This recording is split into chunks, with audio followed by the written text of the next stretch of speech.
এসব এমন কি কোনো উপায় আছে যে আমার হোয়াটসঅ্যাপটা খোলার পরেও কেউ দেখতে পারবে না যে আমি কার সাথে কথা বলছি? আচ্ছা, মানে তোর হোয়াটসঅ্যাপটা কেউ যদি খুলে নিল, হ্যাঁ। কিন্তু তুই কার সাথে চ্যাট করছিস না। সেগুলো দেখতে পাবে না, না। তোর চ্যাটটা দেখতে পাবে না, না না, তাই তো? একদম। এটার একটা উপায় আছে, একটা লক চ্যাটের অপশন থাকে। আচ্ছা। তুই দেখ কি করে লক চ্যাট করতে। দেখ, প্রথমে এই হোয়াটসঅ্যাপটা ধর খুললাম, ঠিক আছে? হ্যাঁ। এখানে দেখ একটা চ্যাট আছে, তোর নাম লালটু, হ্যাঁ।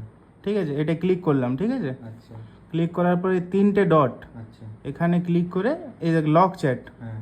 ঠিক আছে? লক চ্যাট করে দিলাম, কন্টিনিউ, ফিঙ্গারপ্রিন্ট দিলাম, হয়ে গেল লক চ্যাট।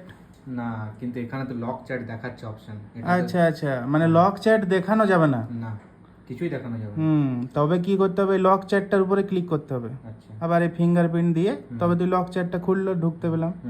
এবার এই আবার তিনটে ডট, এখানে ক্লিক করে চ্যাট লক সেটিং, আচ্ছা। ঠিক আছে? এই চ্যাট লক সেটিংয়ে গেলাম, আচ্ছা। হাইড লক চ্যাট, দেখতে পাচ্ছিস? হ্যাঁ।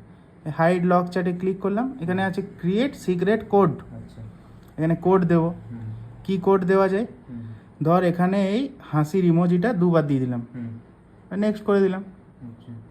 আবার এই কনফার্ম করতে বলছে, আবার এই হাসির ইমোজিটা দুবার দিয়ে ডান। আচ্ছা, ঠিক আছে? তাহলে আমি ওর চ্যাটটা খুঁজে কি করে পাবো? এবার দেখ এখানে দেখা যাচ্ছে না কিন্তু লক চ্যাট, না, কিছু সেটাই অপশন তো- নেই। ওটাই তো বলছি। আচ্ছা, এবার খুঁজে কি করে পাবি? এই কোথাও নেই ওই চ্যাটটা। না। এই সার্চ করব, সার্চ অপশানে যাব, এখানে দুবার যেই আমি হাসির ইমোজিটা দেবো, আচ্ছা। সেই এখানে লক চ্যাটটা হ্যাঁ। খুলে গেল। বাহ, এটা তো খুব বিশাল ব্যাপার।